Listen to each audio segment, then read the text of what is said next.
Hello, friends, and welcome to Adventures in Pixieland. My name's Amy. I'm an ordained minister, and we are in Bible study. We are in the nib. We are in 2 Samuel, and we are in chapter 14. We are continuing the story of David, where we left off. One of David's sons raped his stepdaughter, I guess you could say. And then who was raised as his sister, so weird and creepy. And then the one who was half brother at least, to the girl, the woman who got raped, Tamara, murdered the other one. And now this has become big public things because he murdered him in a big public way. Like he called all of his brothers there, and killed him in front of the family. So the people fled. That's where we left off in chapter 13. Okay, so chapter 14. Absalom returned to Jerusalem because that's what David wanted. Joab, son of Zeruiah, Zeruiah,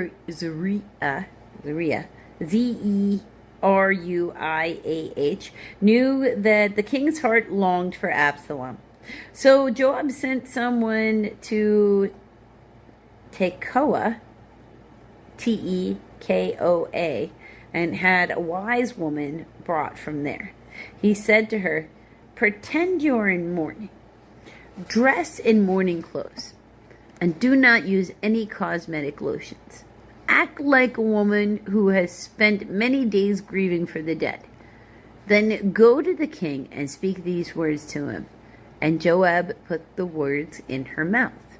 When the woman from Tekoa went, footnote C, many Hebrew manuscripts, the Septuagint, the Vulgate, and the Syriac, and most Hebrew manuscripts spoke instead of just went, to the king. She fell with her face to the ground to pay him honor, and she said, "Help me, O king." The king asked her, "What is troubling you?" She said, "I am indeed a widow. My husband is dead. I, your servant, had 2 sons. They got into a fight with each other in the field, and no one was there to separate them. One struck the other and killed them. Now the whole clan is risen up against your servant. They say, 'Hand over the one who struck down his brother down, so that we may put him to death for the life of his brother who he killed. Then we will get rid of the heir as well.' They would put out the only burning coal I have left, leaving my husband neither name nor descendant on the face of the earth." The king said to the woman, "Go home, and I will issue an order on your behalf." But the woman from Tekoa said to him, "My lord the king, let the blame rest on me and my father's family, and let the king and his throne be without guilt." The king replied, "If anyone has anything to you, bring him to me, and he will not bother you again." She said, "Then let the king invoke the Lord his God to prevent the avenger of blood from adding to the destruction, so that my son will not be destroyed." "As surely as the Lord lives," he said, "not one hair on your son's head will fall to the ground." Then the woman said, "Let your servant speak a word to my lord the king." "Speak," he said. The woman said, "Why then have you devised this thing against the people of God? When the king says this, does he not convict himself? For the king has not brought back his banished son. Like water spilling on the ground, which cannot be recovered, so we must die. But God does not take away life. Instead, he devises ways so that a banished person may not remain estranged from him. And now I have come to say this to my lord the king, because the people have made me afraid. Your servant thought, I will speak to the king. Perhaps he will do what his servant asks. Perhaps the king will agree to deliver his servant from the hand of the man who is trying to cut me off, both me and my son, from the inheritance God gave us. Now your servant says, may the word of my lord the king bring me rest, for my lord the king is like the angel of God to the discerning good and evil. May the Lord your God be with you. Then the king said to the woman, do not keep from me the answer to what I am going to ask you. Let my lord the king speak, the woman said. The king asked, isn't the hand of Joab with you in all this? The woman answered, as surely as you live, my lord the king, no one can turn right or turn left from anything my lord the king says. Yes, it was your servant Joab who instructed me to do this, and who put all these words into the mouth of your servant. Your servant Joab did this to change the present situation. My lord has wisdom like that of an angel. He knows everything that happens in the land. The king said to Joab, very well, I will do it. Go, bring back the young man Absalom. Joab fell with his face to the ground to pay him honor, and he blessed the king. Joab said, today your servant knows that he has found favor in your eyes, my lord the king, because the king has granted his servant's request. Then Joab went to Geshur and brought Absalom back to Jerusalem. But the king said, he must go to his own house. He must not see my face. So Absalom went to his own house and did not see the face of the king. And all Israel, there was not a man so highly praised for his handsome appearance as Absalom. From the top of his head to the sole of his feet, there was no blemish in him. Wow, that's really pretty.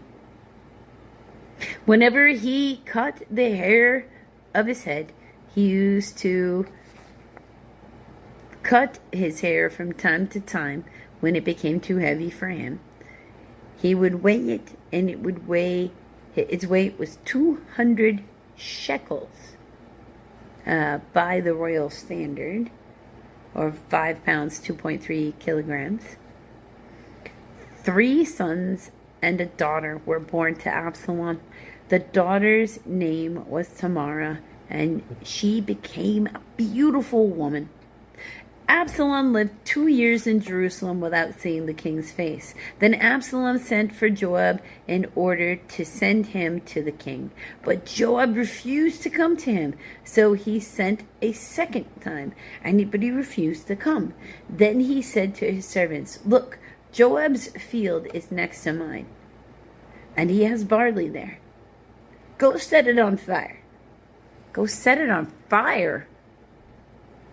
Go commit arson. I'm trying to get his attention.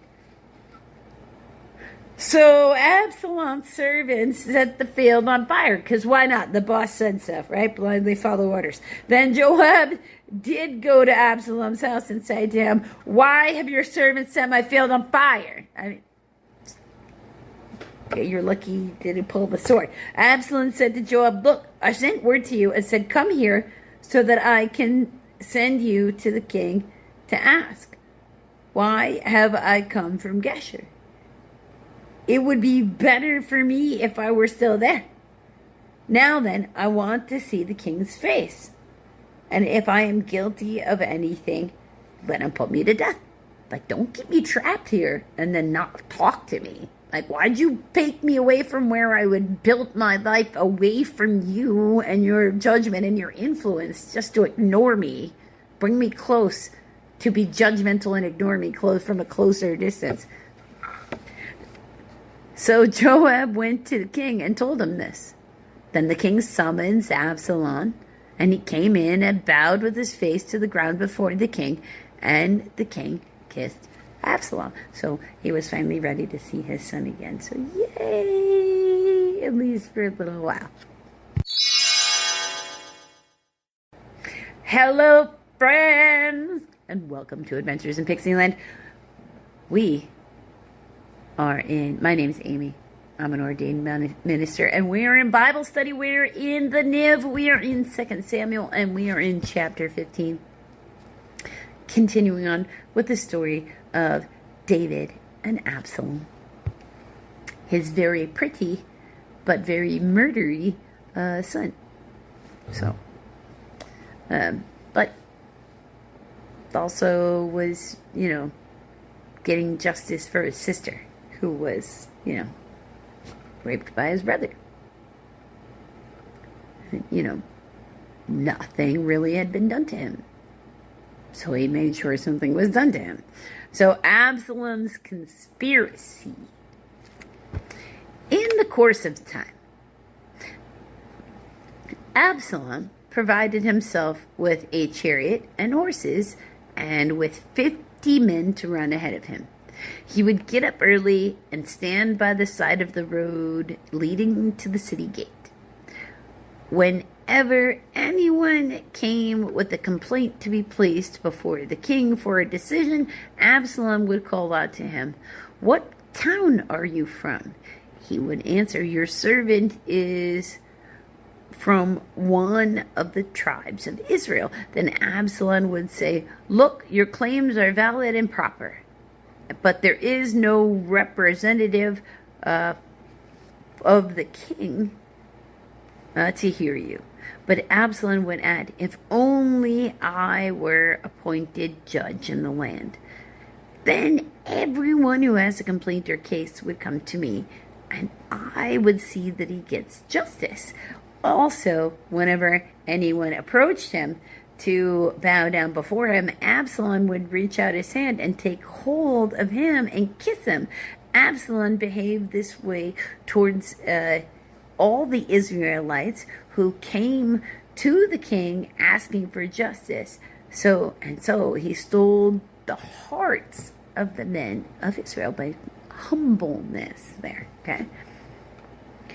At the end of 4 years, so we're talking a long game. At the end of 4 years, and that does have a footnote of B, in some Septuagint manuscripts, the Syriac, the Josephus, and the Hebrew, it's 40. 4 versus 40 is much different, so they should really get that straightened out. Absalom said to the king, "Let me go to Hebron and fulfill a vow I made to the Lord while your servant was living in Geshur in Aram. I made this vow. If the Lord takes me back to Jerusalem, I will worship the Lord in Hebron." Septuagint manuscripts, Hebrew does not have in Hebron. The king said to him, "Go in peace." So he went to Hebron. Then Absalom sent secret messengers. That's no good. Secret messengers throughout the tribes of Israel to say, "As soon as you hear the sound of trumpets, then say, 'Absalom is king in Hebron.'" 200 men from Jerusalem had accompanied Absalom. They had been invited as guests and went quite innocently, knowing nothing about the matter. So he's just being deceitful in general. While Absalom was offering sacrifices, he also sent for Ahithophel, Ahithophel, the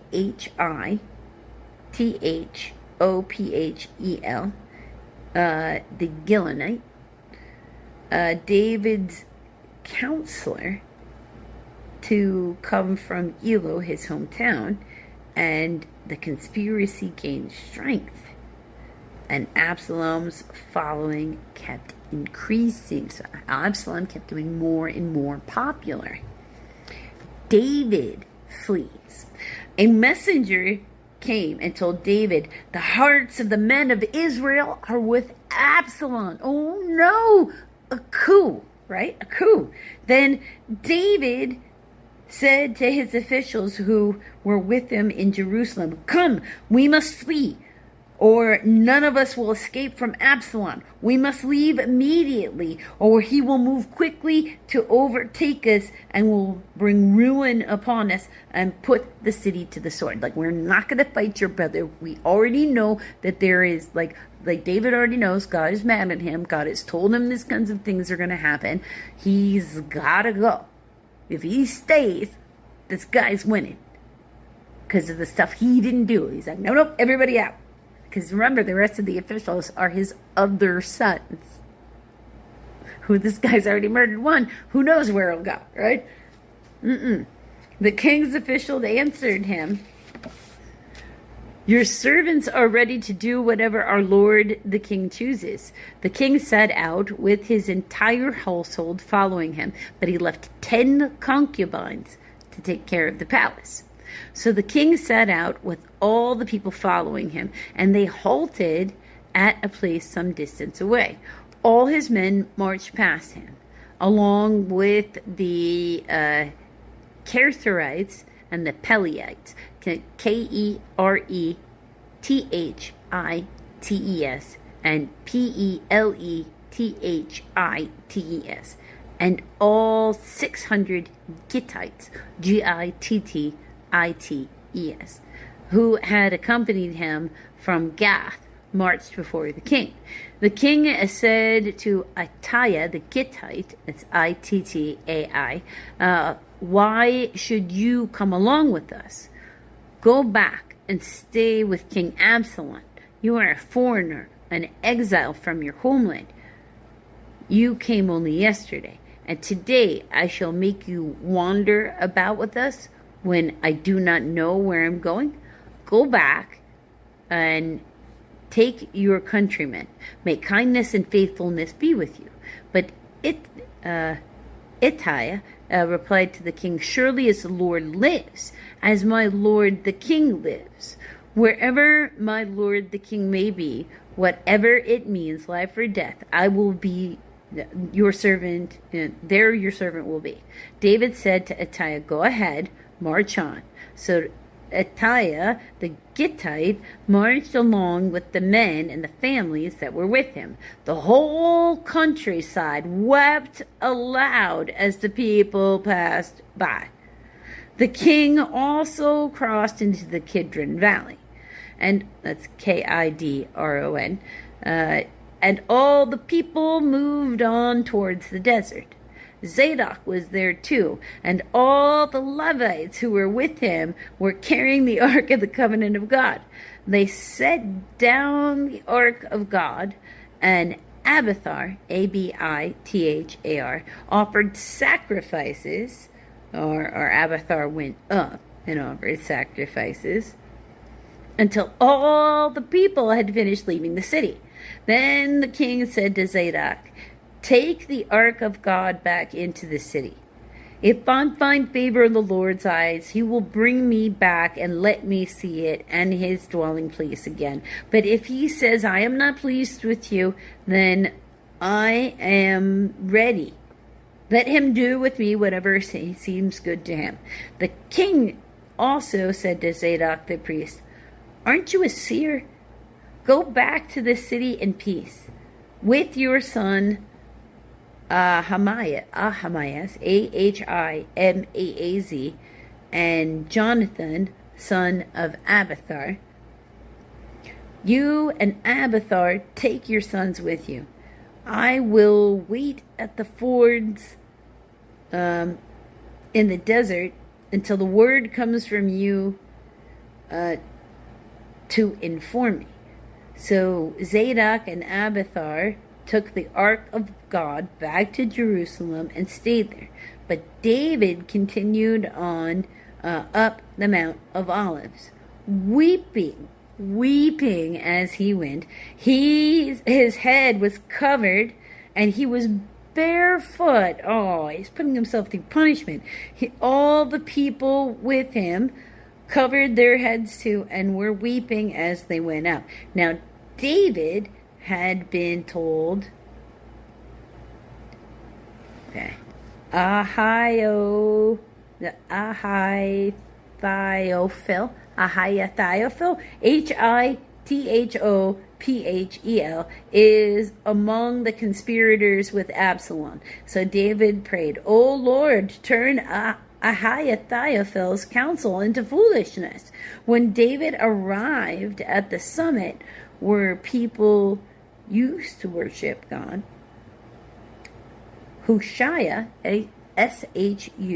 Shushai, the Arkite, Arkite, was there to meet him, his robe torn and dust on his head. David said to him, If you go with me, you will be a burden to me. But if you return to the city and say to Absalom, I will be your servant, O king. I was your father's servant in the past, and now I will be your servant. Then you can help me by frustrating Ahithophel's advice. Won't the priests Zadok and Abiathar be there with you? Tell them anything you hear in the king's palace. Their two sons, Ahimaaz, Ahimaaz, son of Zadok, and Jonathan, son of Abiathar, are there with them. Send them to me with anything you hear. So David's friend Hushai arrived at Jerusalem as Absalom entered the city. So there, before he got there, so it looks like there was always here ready to welcome the king. I'm not a spy. Yay! Okay. And if you want to find out what happens from here, you're going to have to come back for the next video, friends.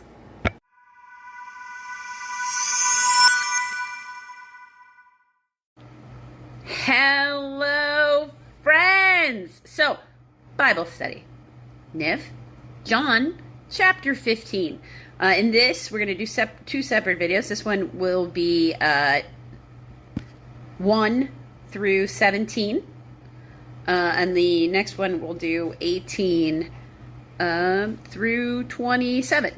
Because it's two separate parables. I'm going to try to keep them per parable because I think that's more digestible. This particular parable is the vine and the branches. I am the true vine, and my Father is the gardener. I love gardening, so I love this one.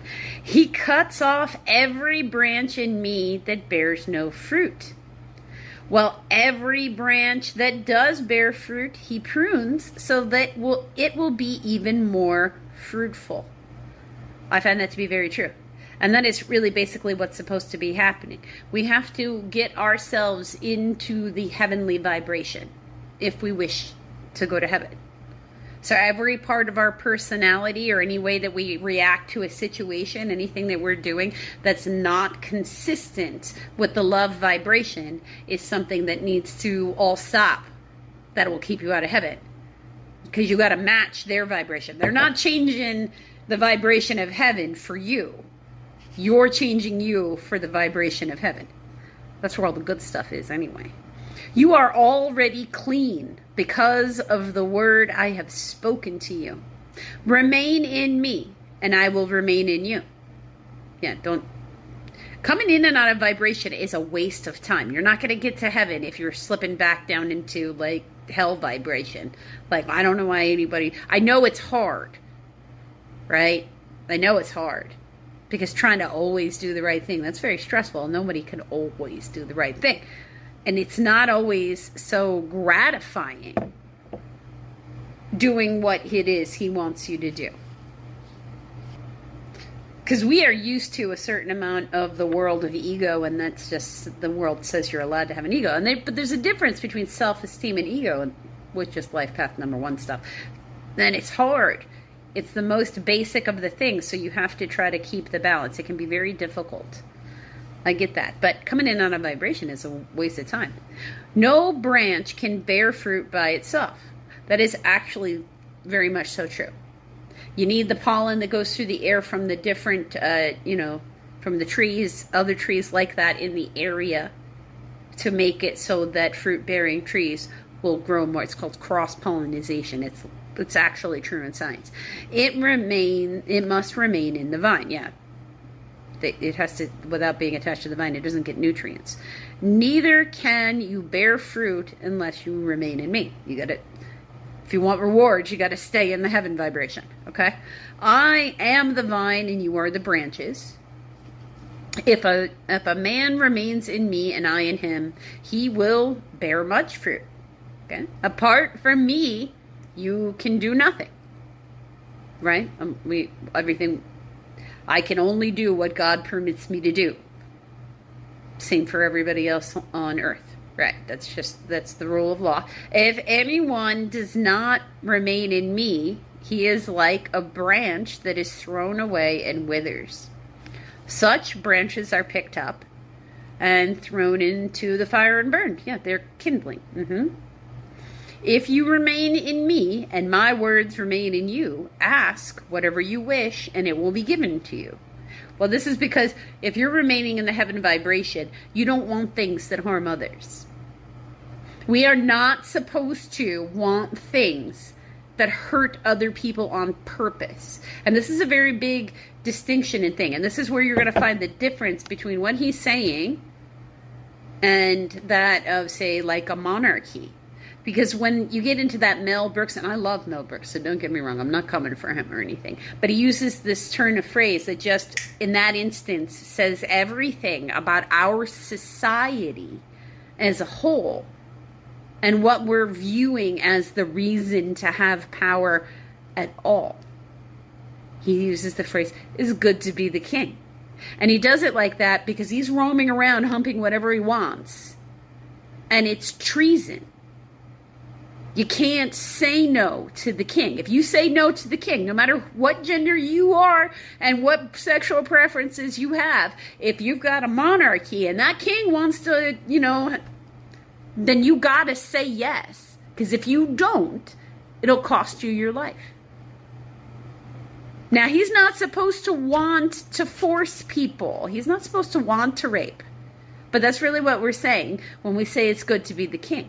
It means you can do whatever you want, all the brutality you can think of to someone, and there are no consequences. That's what it's good to be the king is. And that's the difference between this and that. Staying in the heaven vibration does not mean there are no consequences for your actions. It means if you're in the heaven vibration, you don't want to hurt people in the first place. Why do you want to hurt people at all? If that's why you want power, you don't deserve power. This is to my Father's glory, that you will bear much fruit, showing yourselves to be my disciples. Because you want good things for other people, and that makes him happy. So he'll be happy to help you help people. And the more you have, the more you can help others. If you're of that mindset in the first place. As the Father has loved me, so have I loved you. And that's a blessing and a half. Now remain in my love. Stay in vibration. If you obey my commands, you will remain in my love. Because he's only telling you to love other people and treat them with compassion, grace, and respect. So you will remain in the love by vibration, by showing love to others like he did. He was a healer. He was running around in these different towns, removing sin and healing people, transforming toxicity, and opening people's hearts. That's what he was doing. So, not everything else that came out of any religion or any religious wars. Those are not what he told people to do. He told people to be nice to each other, give each other grace, compassion, and respect, and love one another. Just as I have obeyed my Father's commands and remain in his love. I have told you this so that my joy may be in you and that your joy may be complete. My command is this: Love each other as I have loved you. He has unconditionally loved, healed, and taught. That's what he did. Love each other as I have loved you. Be a light worker. Greater love has no one than this. He that lays down his life for his friends. Oh yeah, you're talking, yes, your first responders. You are my friends if you do what I command. I no longer call you servants, and that would be the way that their society was set up. You need, for it's first and foremost. Remember, their society is set up where the religious leaders are your law enforcement. They are your, building inspectors. They're your doctors. They're your everything. It's a one-stop shop. It's not separate and compartmentalized like we have it in today's society. So in their world, him being a rabbi, his word would be considered law. Except the Pharisees and the Sadducees don't like this guy. So that's the only reason it's not law in their world. But that would be the hierarchy. They would be his servants. Because a servant does not know his master's business. That's true. He just does as he's told. He's not allowed to ask questions, a servant. Instead, I have called you friends. For everything that I learned from my Father, I have made known to you. Like I'm not keeping secrets. You did not choose me, but I chose you and appointed you to go and bear fruit that will last. Pretty successfully, as Christianity definitely still exists. Then the Father will give you whatever you ask in my name. You'll be able to heal other people and do these miracles that I have done when you get yourself enough into heaven vibration. This is my command. Love each other. I don't think I need any other words.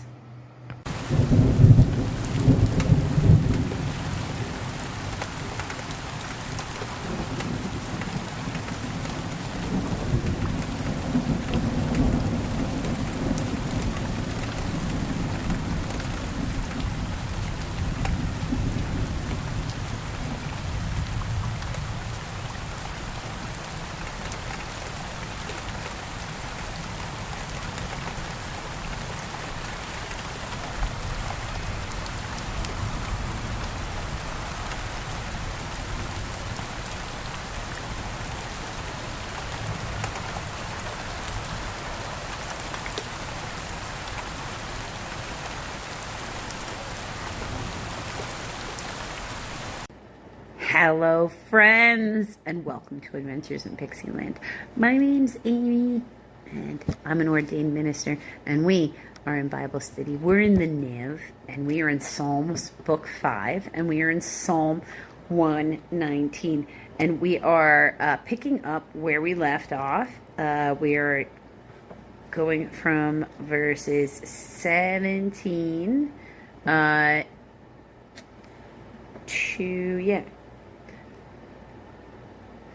17 to 32.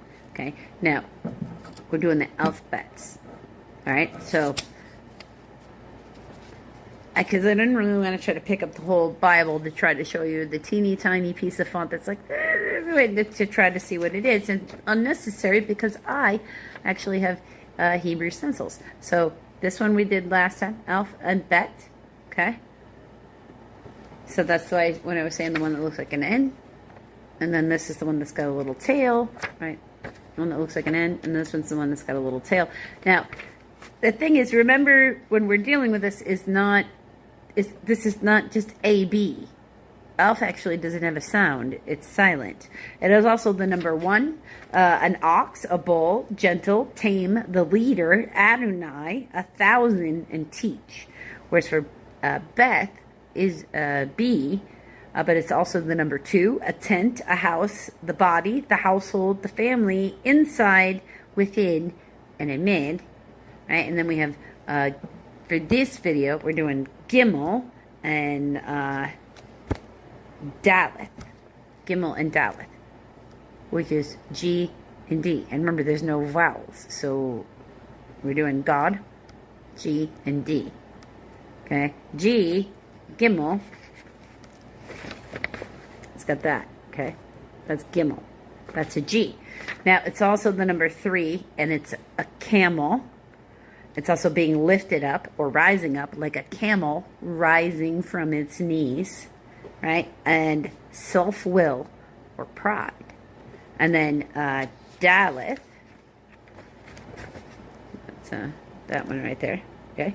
That's the letter D. It's also the number 4. It's a door, a path, a way of life, of movement into or out of something. And then we'll have another set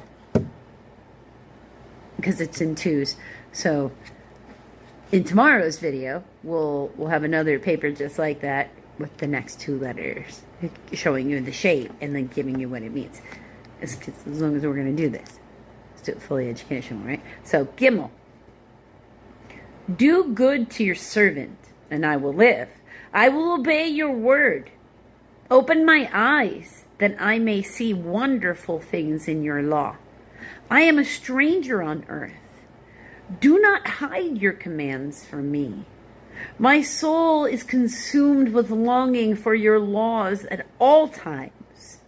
You rebuke the arrogant who are cursed, and who stray from your commands. Remove me from your scorn and contempt, for I keep your statutes. Through rulers sit together and slander me. Your servant will mediate. So it's though rulers sit together and slander me. Your servant will mediate on your decrees. Your statutes are my delight. They are my counselors.